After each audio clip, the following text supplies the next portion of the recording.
Yeah, what's going on, bro?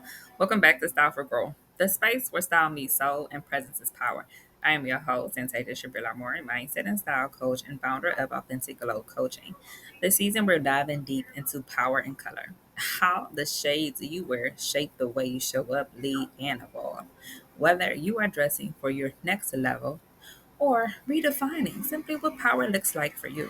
This series will help you align your energy bubble, wardrobe, plus your mindset, okay, with the woman that you're becoming. So, without further ado, episode 3: Blue, Grace, Wisdom, and Strategy. Because you gotta be strategic out here moving in these streets.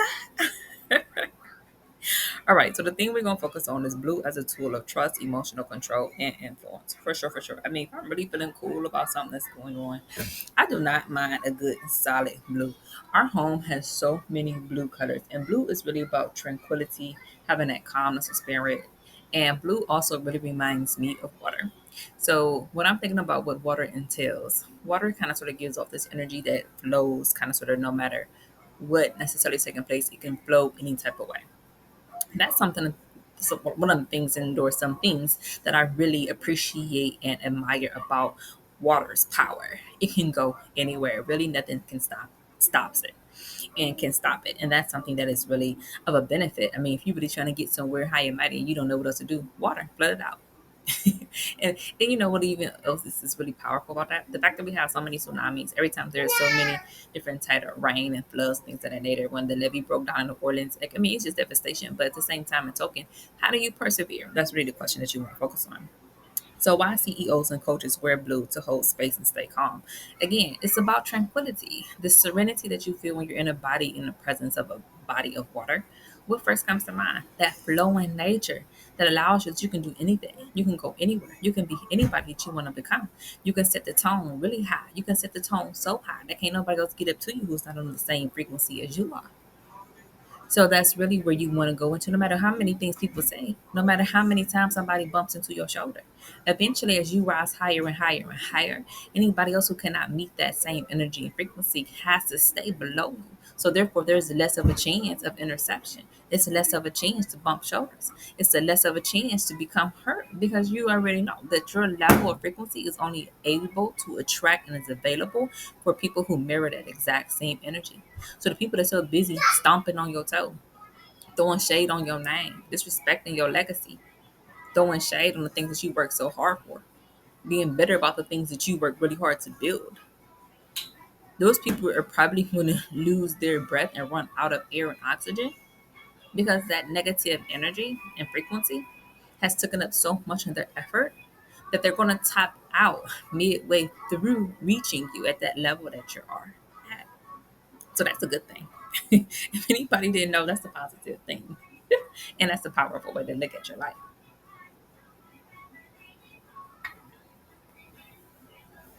Because of its PMA. Ladies, wherever you're at now, you won't be there forever. You won't stay there long. You won't stay there until you die. You will not. I speak it over your life now. You're gonna flourish. You're gonna thrive. You're not gonna just survive what you've been through. You're gonna thrive and become so successful, so bad that they're like, that's the only thing that I wanted to beat out of her. That was the only thing that I wanted to destroy about her. That was the only thing that I wanted to make sure she never did get. That thing that she did. That was what I wanted to do.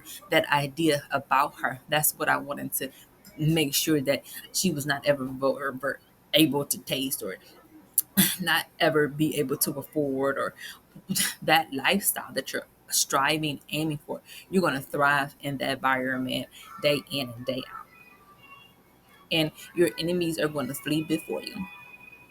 Okay. And that's the mindset I bet you of most of these CEOs. When these CEOs is out here moving in these streets, they moving with strategic planners. They moving looking at their 10-year goal. They moving in these streets with the idea of where they're going to be in their IRA within the next 20 years for their family's safety and security. You got to have a safety net. Those moments where you talk about, yeah, I have to put money up for a rainy day. Well, okay, it's been raining all day today for like at least 4 hours. Did you put up something in your IRA? Did you try to save? Did you try to cut down on your utility bill? I know myself, bro. When I be really in the mood, I can have on lights. And I'm so used to having lights. I was working all the time in Avenue and Gazooks. And as the manager, especially in Avenue, I always had to be responsible for the lights. Did y'all hit the lights? Did y'all set the alarm? So I'm coming downstairs to figure out whatever's going on right there. I'm flipping heavy light switches because it's an innate habit. You know what I mean? I'm locking doors, I'm checking windows. Like, I'm trying to make sure that as I go head on and do what I want to do, and I set forth a budget, I'm doing so at the expense that is the less but most impactful. So yeah, if I'm not in a room, especially as of lately, and it's sad because I've really been trying to do this quite heavily as of late, because if I'm not in a space that I'm just frankly unutilizing, then why do we need the lights on? No one's even here. So I had to learn that that's really a energy saver. And when you save energy, you also cost less in money, which can go to resources just to build your rainy day fund. And so blue can help you hold to space that really allows you to build that nest. Let's say for an well, I mean, for real, as women, we know we pay less than men. So we may necessarily need to really cultivate it more so than they do. Or we may need to necessarily go ahead on and cultivate it more necessarily, so to speak, and not put so much energy in hating on the next female. Because why is the next female the same as your IRA account? Which one is going to pay the light bill? Your IRA or the female that you have that internal hatred about? What energy is going to do it? The energy that's going to focus on building your IRA account, okay, or the energy that is focused in destroying the next female. It's going to have to go into a positive account in order to build your rainy day fund, to stay out of debt, to budget, to stay calm. Those are instances that as women, we have to normalize that normalizing behavior of putting money into an IRA account so that you can have your nest egg, you can be okay, your family is cool, they don't have to stress out about whether you good or not. You can focus on having what you need by placing your energy in specific spaces that help you become the woman that you are meant to be. All right. So wearing blue to navigate high pressure or emotional meetings. Yeah. I mean, when I originally was trying to figure out why there was so much drama when I was working at Open Doors Academy, what I found was that we were going into that transition between Hillary and Trump. And so it was all of this chaos that was going on in the office. We were having Connie cut stuff to our funding, and it was just a constant, like, just a show of chaotic expressions. And it was through that entire duration.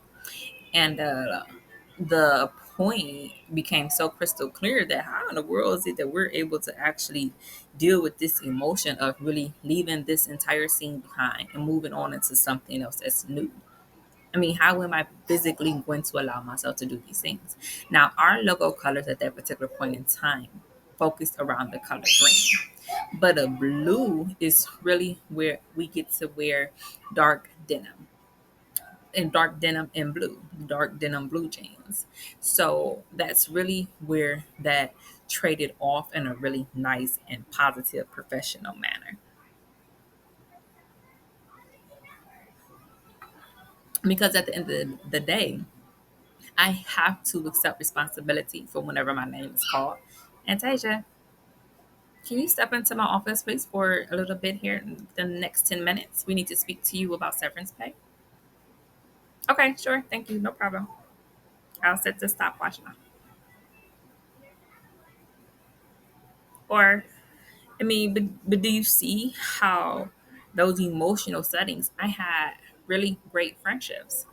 You all know on this podcast, I talk about Elizabeth Martello quite frequently. She's one of my all-time favorite bosses. It was probably Elizabeth Martello. Um, all my other bosses, I don't even know their last names. I know Jim Weisberg, Brandon Shield. I don't even know Gina's last name. I think Heavenly Berkeley. That's one of my real great friends. I think Liz Pym was another really great one as a volunteer manager at the Cleveland Museum of Art. I know I was always a big artie, so I was really heartbroken and emotional when it came time to actually figuring out that I actually was not going to be able to stay there any longer. I ended up getting a situation, and because of that particular moment. But that's what's really sad that I found I was not actually moving up whatsoever in the Cleveland Museum of Art. I was always stuck and stagnated in volunteer mode. Like there was never no approaching about, oh, you have a bachelor's degree. Like we have an office that's some space here and it's free. Is this something that you're interested in? I mean, like there was never no second thought about me as a person. It was always just we want this space filled. So I don't really feel like, well, just thinking about that like that in hindsight, I'm not really sure. I mean, truthfully, that there was any real life value besides certain aspects. And once you start to outgrow that, you realize that people didn't see the value that I believe that I held, and what I was able to have been able to bring at that particular company. So that emotional setting has started to really weigh me down to the point where I was happy to go. I was happy to see myself leave. And I was trying to kind of sort of figure out that emotional energy, because when you leave in a place, it's always like, wow, I spent so much time and energy trying to make sure that I did this particular thing really well. And this is all that I'm able to walk away with. And it wasn't even really as big shebang as I kind of sort of had wanted. So it was a sting of disappointment. And it was also like a sting as though I'm not good enough to actually remain employed here, or I'm not allowed to remain how I had envisioned. And that sting is constantly like a detriment to how you feel and what you think about your self esteem and your personality. Rather, people just believe that you're black. And that was one of the reasons why they did never ask, or why I was considered not good enough to rise out of anything else but volunteering. And that was really heartbreaking. That was really, really, really sad. And it was sadder because at that time, they were just getting over COVID. So no one was even in the offices. Most of them were empty. No one was even at that particular point in time allowed to even work in them. So I don't know if they were just sick and all working from home, or if they just stopped and you know what I mean, they just didn't have the positions and no longer for certain roles and they just left. And or maybe they were sick and they was just trying to figure out what their health is maybe and rebuild it and kind of sort of get back into that headspace again.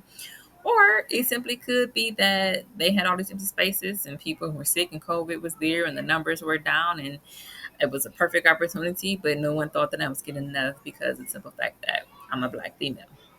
So I'm not really sure, you know what I mean? But that's just a hunch, necessarily, so to speak. So you see how emotional these meetings can get. And this is a prime example as to why. Racism is really not a calm space to find yourself in. And I never really seen many blues, particularly, so to speak, in that particular building. I had designed the outfit and I actually brought blue into that design that I actually wore one year while I was down there actually volunteering. So if you keep that in mind, I think I want to say it was blue, green, and orange. When I bought some all white sneakers, probably from H&M, and I designed them to match that particular gown as I was out and about volunteering that day. And it did garner a few attention getting moments for just creativity and that artsy vibe, I suppose. But I kid y'all, not really. That was probably about it. That was as far as it went. I never got no major deal. Nobody ever was just so enthralled with what it looked like that they was just beating down my door.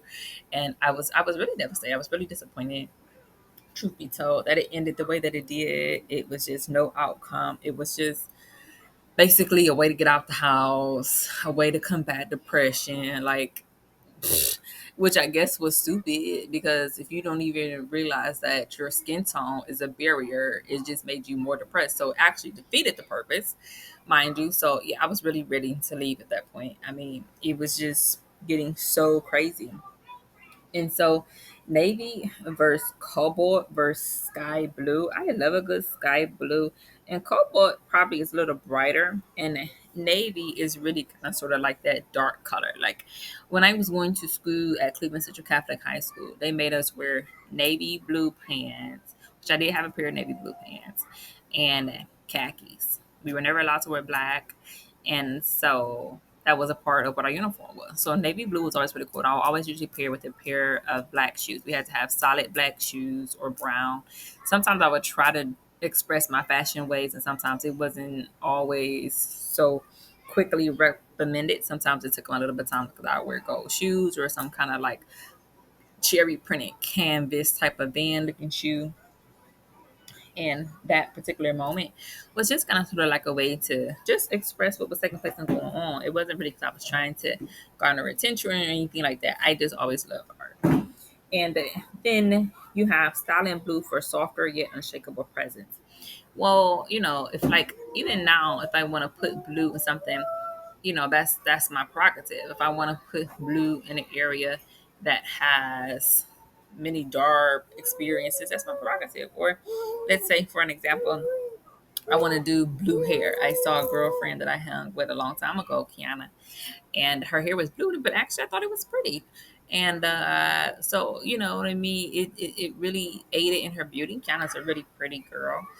She has two sons, two kids. She's not with her baby father. Unfortunately, that always kind of sort of well devastated me too.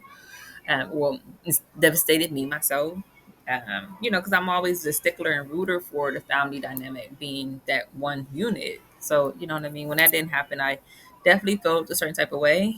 But, you know what I mean? There are scenarios where the divorcees and couples break up and always come back and remain true to one another. So I never want to lose out hope as well for any of my old friends or in just any friend that I may have had and their dreams. You know what I mean? Like that's just not what you do when you really are rooting for your people to scale their businesses, whether it's quarter one, quarter two, or launch their dreams and take off and become the woman that they're meant to be. And so here's a little mini takeaway. Try a navy structured jacket or silk top for your next strategic combo. And note your tone. So, ladies, you know, just do the best that you can. I'm not rushing anybody to go out to anything to find something and be hunting all over for these structured navy jackets. But nonetheless, because a good navy structured jacket, especially as a blazer, just go on a place like Shane. If you just want to start out, I don't think you have to go to the top of the line when you are trying to figure out what your niche for your tastes are for your palettes. So just be mindful of that. Stay cautious because I encourage you to check out multiple places before you settle on just one thing. And the longer that it takes you to kind of decide on that buy button and clicking and sitting through everything like that, the better. Because it's like we just rush to get things and just say that we got it. But when things are constantly taking place and you want to budget and you want to save and you want an IRA, you want your husband to be confident and kind and loving, you want to keep away those impulses to rush so that you can actually find what you want as well as what it is that you're looking for. So thanks for tuning in to Style for Growth. If this episode helped you glow a little brighter, share it with the woman who's rising too. And if you're ready for personal coaching, style clarity, or mindset support, you can find me on Instagram at Antasia Shapria. Until next time, my ladies, stay grounded, stay glowing, and stay becoming.